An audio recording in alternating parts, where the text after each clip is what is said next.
Well, we have four signs that markets want to pull up higher, plus some key stocks that are on the move and may continue to push on up. My name is Jessica Amir, a market strategist here with Mumu. It's great to have your company for the daily on this 17th day of June. Happy Tuesday.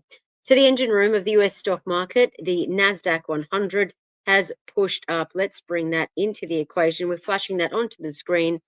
The world's biggest ETF that tracks the Nasdaq 100. So this ETF has seen a considerable amount of buys, but if we think about the broader index itself that attracts the Nasdaq 100, which we speak about a lot, that saw its most amount of buying in 4 days, with volume or the amount of buys spiking, sending up this index 1.4%, with stocks closing at their high of the day. Complementing this, we've got market fear falling about 8% as tracked by the volatility index, which you can track on Moomoo just by typing in VIX. That fell back under 20, so that's good. Plus, we also saw investment flow and option sentiment tilting bullish, meaning markets are probably going to go higher. Now, these four signals suggest that we do have high conviction the stock market can move higher. It's almost like there has not been 4 days of deadly fighting in the Middle East. So that's the lay of the land. What we are seeing is a heavy pivot to stocks. So this was really triggered after we saw Iran come out saying, hey, we want a ceasefire with Israel, even though Israel then basically signaled that they would continue with strikes. So this is why we're seeing investors really take some profits out of stocks that have gone up quite considerably. Oil in particular has gone up markedly, but we saw selling in oil overnight, and that's why the oil price moved down a little bit earlier in our morning session. It moved down about 2%. It's now at $71.77 US a barrel. Why did this happen? Well, bets are basically being removed for oil to climb to $95. So investors believe that that critical trade route that we spoke about previously, the Strait of Hormuz, won't be affected now. Plus, we're also seeing on the other side, we're seeing investors take profits out of gold. So what do you need to consider here? Well, with gold, it's really interesting. Gold is kind of staying around record all-time highs, but it has peeled back ever so slightly. It's dropped about 1%, but you might expect this pullback to be short-lived. Now, bear with me here. The reason that I'm saying that gold, the pareback in gold will probably be short-lived is because options have spiked, suggesting that there's probably going to be another run-up in gold. Plus, we are also seeing large amount of buying in gold ETFs. So we've got on the screen the world's biggest gold ETF, the Spider Gold Shares ETF. This saw $285 million of inflows on Friday alone. That was its biggest amount of inflows in weeks. And this basically highlights that investors want safe haven demand. Geopolitical tension is pushing up, and that brings bullion demand into the equation. What's also really interesting and very important for you to focus on is that we're seeing an alarming amount of buying in defense-related investments. So yesterday we touched on this briefly. I want to really focus on this today. RTX or Raytheon. It's a favorite stock of late, particularly among US Congress. You've probably seen splashed over the press that US Congress actually started buying this stock in droves right before Israel struck down on Iran. That's the allegation. Regardless, the facts are this. This is the world's biggest missile company, Raytheon. It goes by the name of that, also by RTX. Overnight, it saw a heavy amount of buying. How heavy? Well, it was its biggest amount of buying in 4 days.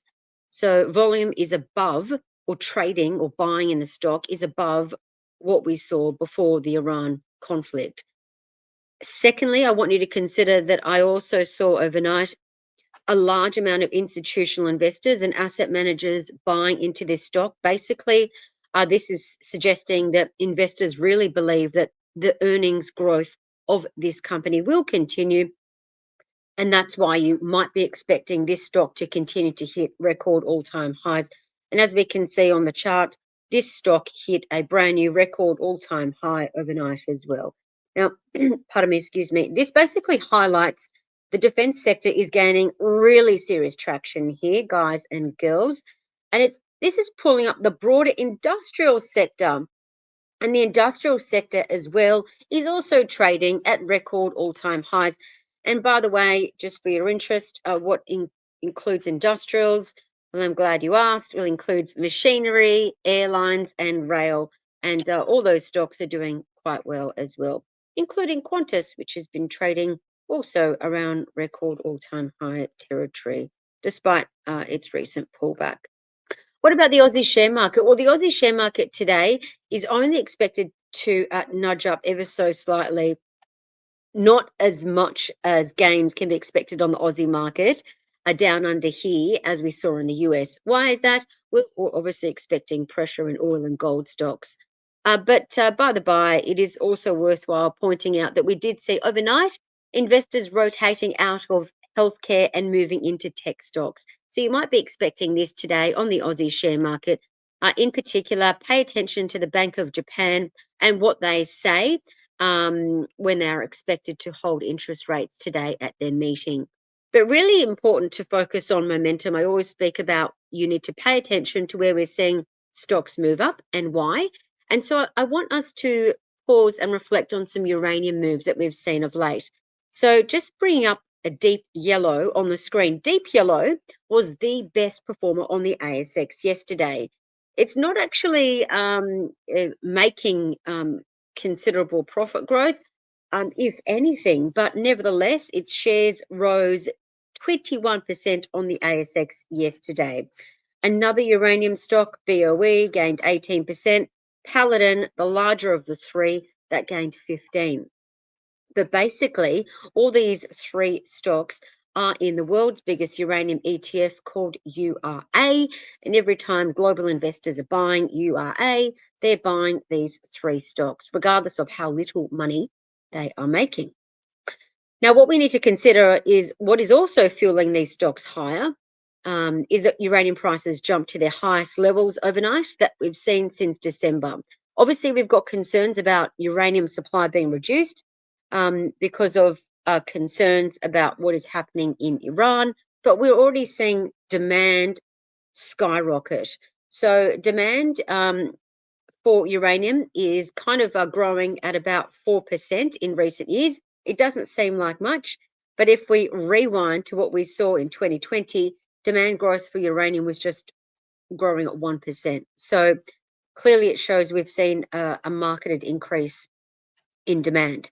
Obviously, just bringing this all to a bigger picture now, Microsoft Meta, they recently signed deals to buy uranium directly from Constellation Energy. And again, this really highlights that the world is increasingly focused on getting net carbon neutral energy vis-a-vis uranium right from the source. That's why they're buying directly from these companies and are stoking up uranium prices. And this basically highlights that AI-related demand, the fourth industrial revolution, is continuing to drive investment returns, not only in tech, but also in commodities too.